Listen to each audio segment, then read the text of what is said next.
NEET தேர்வு முறைகேடுகள், வினாத்தாள் கசிவு மற்றும் குளறுபடிகளுக்கு எதிராக இந்தியா முழுக்க மாணவர்கள், இளைஞர்கள் மற்றும் பல்வேறு அரசியல் அமைப்புகள் எல்லாருமே ரொம்ப தீவிரமான போராட்டத்தில் ஈடுபட்டுட்டு இருக்காங்க. ஸோ இவங்களுக்கு வெளியிலேருந்து நிறைய சப்போர்ட் கிடைக்குது. நிறைய பேர் ஆதரிக்கிறாங்க. இப்படி இருக்கக்கூடிய நிலையில் எந்த ஒரு விஷயத்துக்குமே சப்போர்ட் பண்ணாமல், எதுக்குமே வெளிவராமல் இருந்த ஜோதிகா மேம் இப்போ இந்த விஷயத்துக்கு சப்போர்ட் பண்ணியிருக்காங்க. ஸோ அவங்க என்ன மாதிரி சப்போர்ட் பண்ணியிருக்காங்க அப்படின்றத பற்றி தான் இந்த பதிவு நம்ம டீட்டெயில்டாக பார்க்க போகிறோம். ஸோ எல்லாருமே பார்த்துருப்போம், நீட் தேர்வு விவகாரம் தொடர்பாக நாடு முழுக்க இப்போ போராட்டங்கள் எழுந்திருக்குங்க. ஸோ அது பற்றின சமீபத்த அரசியல் நகர்வுகளை பற்றியும் நம்ம இதில் பார்க்க போகிறோம். நீட் வினாத்தாள் கசிவு மற்றும் தேர்வு முறைகேடுகள் காரணமாக ஏற்பட்ட பொதுமக்களுடைய கடும் எதிர்ப்பை அடுத்து இந்திய கல்வி அமைச்சராக இருக்கக்கூடிய தர்மேந்திர பிரதான் தன்னுடைய பதவியை ராஜினாமா செய்திருக்காரு. ஸோ கல்வி அமைச்சருடைய விலகலை தொடர்ந்து டெல்லியில் மாணவர்கள் நடத்தின முதற்கட்ட போராட்டமும் இப்போ ஓரளவுக்கு முடிவுக்கு வந்திருக்கு. ஸோ இருந்தாலுமே கூட முறைகேடுகளுக்கு முற்றுப்புள்ளி வைக்க கோரி ஜந்தர் மந்தரில் தொடர்ந்து பல்வேறு அமைப்புகள் போராடிட்டு இருக்காங்க. ஸோ இந்த போராட்டங்களானது தமிழ்நாட்டிலையும் வெடிச்சிருக்கனே சொல்லணுங்க. ஆளுநர் மாளிகை முற்றுகையிட்டு இருக்காங்க. சென்னையில் இருக்கக்கூடிய அகில இந்திய மாணவர் கூட்டமைப்பினர் மற்றும் பல்வேறு அமைப்புகள் இணைந்து நீட் தேர்வை முழுமையாக ரத்து செய்யணும் அப்படின்னு ஆளுநர் மாளிகையை முற்றிட முயன்றிருக்காங்க. ஸோ அப்போது பார்த்தீங்கன்னா போலீஸாருக்கும் மாணவர்களுக்கும் இடையே கடுமையான தள்ளுமுள்ளெல்லாம் ஏற்பட்டிருக்கு. அது மட்டும் இல்லாமல் மதுரை திருப்பரங்குன்றத்தில் மாணவர்கள் மற்றும் மாதர் சங்கத்தினர் தண்டவாளத்தில் அமர்ந்து ரயிலை மறித்து தீவிரமான போராட்டத்திலெல்லாம் ஈடுபட்டிருக்காங்க. ஸோ இதனால் பார்த்தீங்கன்னா 100க்கும் மேற்பட்டவரை காவல்துறையினர் கைதும் செய்திருக்காங்க. ஸோ நீட் முறைகேடுகளை கண்டித்து சென்னையில் காங்கிரஸ், தமிழக வெற்றிக் கழகம் உள்ளிட்ட கட்சிகள் சார்பில் கண்டன பொதுக்கூட்டங்களும் மெழுகுபர்த்தி ஏந்திய பேரணிகளும் தொடர்ந்து நடந்துட்டுருக்காங்க. ஸோ போராட்டக்காரர்களுடைய முக்கியமான கோரிக்கைகள் என்ன அப்படின்றத கண்டிப்பாக அரசாங்கம் கவனத்துக்கு எடுத்துகிட்டு வரணும் அப்படின்றது தான் முக்கியமான ஒரு விஷயமா இதில் இருக்குது.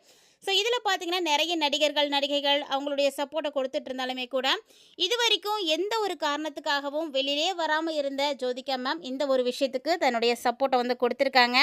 அதாவது அவங்க என்ன சொல்லியிருக்காங்க அப்படின்றத நம்ம பார்த்துடலாம். ஸோ உங்களில் யாருக்கெல்லாம் ஜோதிகா மேம்மை பிடிக்கும் அப்படின்னு மறக்காம கமெண்ட் பண்ணுங்கள். ஸோ ஜோதிகா மேம் என்ன சொல்லியிருக்காங்க அப்படின்னா, மத்திய அமைச்சர் தர்மேந்திர பிரதான் பதவி விலகணும் அப்படின்னும், எப்போதுமே நான் மாணவர்களுக்காக மட்டும்தான் துணை நிற்பேன் அப்படின்ற மாதிரியும் அவங்க குரல் கொடுத்துருக்காங்க. ஏன்னா அவங்கள என்ன சொல்கிறாங்க அப்படின்னா, அவங்களுடைய கஷ்டங்களையும் போராட்டங்களையும் பொறுப்புகளையும் நான் ஆதரிக்கிறேன்.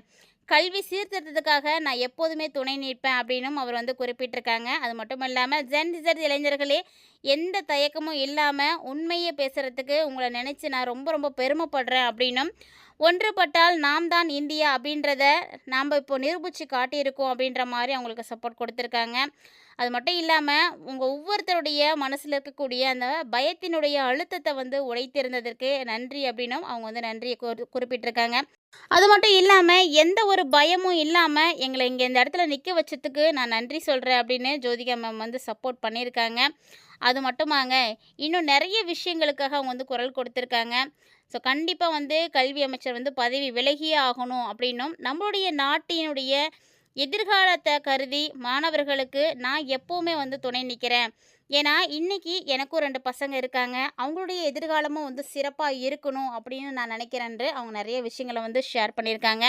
அது மட்டும் இல்லாமல் ஒரு தாயாக உங்களை நான் மாதிரி குழந்தைகளை வளர்க்கணும் அப்படின்னு நினைக்கிறேன் அப்படின்னும் பெருமைப்பட்டிருக்காங்க. ஜென்னிசர் குழந்தைகளை நினைத்து நான் பெருமைப்படுறேன். எதுக்காகன்னா நாம் தான் இந்தியா அப்படிங்கிறத நீங்கள் இன்றைக்கி காட்டிட்டீங்க அப்படின்னு ஜோதிகா மேம் கமெண்ட் போட்டிருக்காங்க. ஸோ நீட் வினாத்தாள் கசிவுக்கு பொறுப்பேற்று கண்டிப்பாக மத்திய அமைச்சர் தர்மேந்திர பிரதான் பதவி விலகணும் அப்படின்னு அவங்க அழுத்தமாக சொல்லியிருக்காங்க. இந்தியாவினுடைய எதிர்காலம் அப்படிங்கிறது கண்டிப்பாக முக்கியமான ஒன்று. இந்தியாவினுடைய எதிர்காலத்திற்காக போராடக்கூடிய மாணவர்களுக்கு தான் நான் எப்போதுமே சப்போர்ட்டாக இருப்பேன். என்னுடைய சப்போர்ட்டு முழுசாக அவங்களுக்கு தான் நான் துணை நிற்க போகிறேன் அப்படின்னு ஜோதிகா அவங்களுடைய இன்ஸ்டா பக்கத்தில் ஒரு சில விஷயங்களை பதிவிட்டிருக்காங்க. ஸோ கரப்பான் பூச்சி ஜனதா கட்சி தலைவர் அபிச் தீப்கோவை போல என்னுடைய பிள்ளைகளை நானும் வளர்க்க விரும்புகிறேன் அப்படின்னும், எங்களை போன்றவர்கள் பிள்ளைகளை எப்படி வளர்க்கணும், பயம் இல்லாமல் எப்படி வளர்க்கணும் அப்படின்றத கற்றுக் கொடுத்ததற்காக கரப்பான் பூச்சி ஜனதா கட்சியினருக்கு நன்றியை அவங்க கொடுத்துருக்காங்க. ஸோ ஜோதிகா மேமுடைய இந்த ஒரு பதிவை பார்த்துட்டு நிறைய பேர் இவங்களுக்கு சப்போர்ட் பண்ணுறாங்க. நிறைய பேர் பார்த்திங்கன்னா எதிர்ப்புகளும் தெரிவிக்கிறாங்க.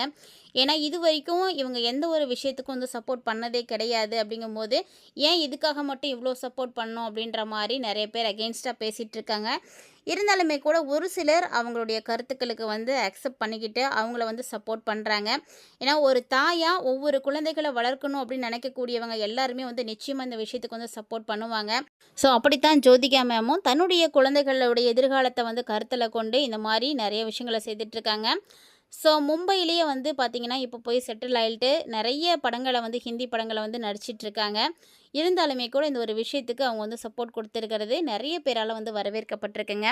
மேலும் இந்த போராட்டங்களுக்கான முக்கியமான கோரிக்கைகள் என்ன அப்படின்னு பார்த்தீங்கன்னா, வினாத்தாள் கசிவாக இருக்கட்டும், இல்லைன்னா தேர்வு குளறுபடிகளாக இருக்கட்டும், இதுக்கு எல்லாத்துக்குமே காரணமான தேசிய தேர்வு மையம் இதன் மேலே தான் வந்து கொடுமையான நடவடிக்கைகள் எடுக்க வேண்டும் அப்படின்னு சொல்லியிருக்காங்க. அது மட்டும் இல்லாமல் மாணவர்களுடைய எதிர்காலத்தை பாதிக்கக்கூடிய அளவுக்கு இருக்கக்கூடிய நீட் தேர்வு முறைகளை நாடு முழுமையாக வந்து ரத்து செய்யணும் அப்படின்ற மாதிரியான கோரிக்கைகள் வந்து வச்சுருக்காங்க.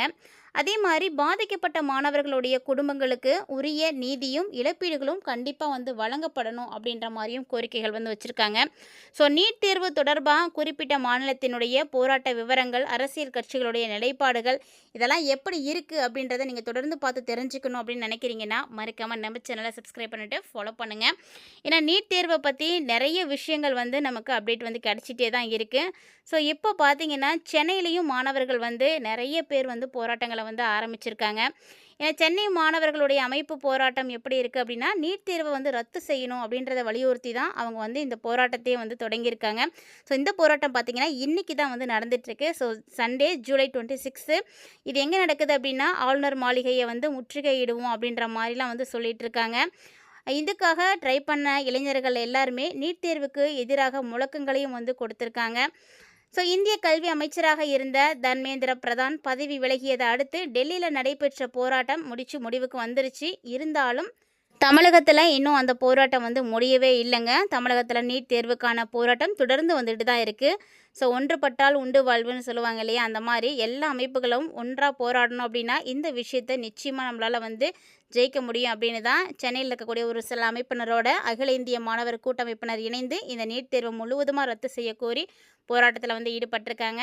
ஸோ இப்போது இந்திய அரசு நீட் தேர்வை எதிர்த்து கண்டன முழக்கங்களும் வந்து எழுப்பப்பட்டிருக்கு. ஆளுநர் மாளிகைக்கு அருகே வந்து போராட்டம் நடந்துட்டு இருக்கிறதுனால காவல்துறையினர் தடுப்பு வேலிகளை வந்து அமைச்சிருக்காங்க.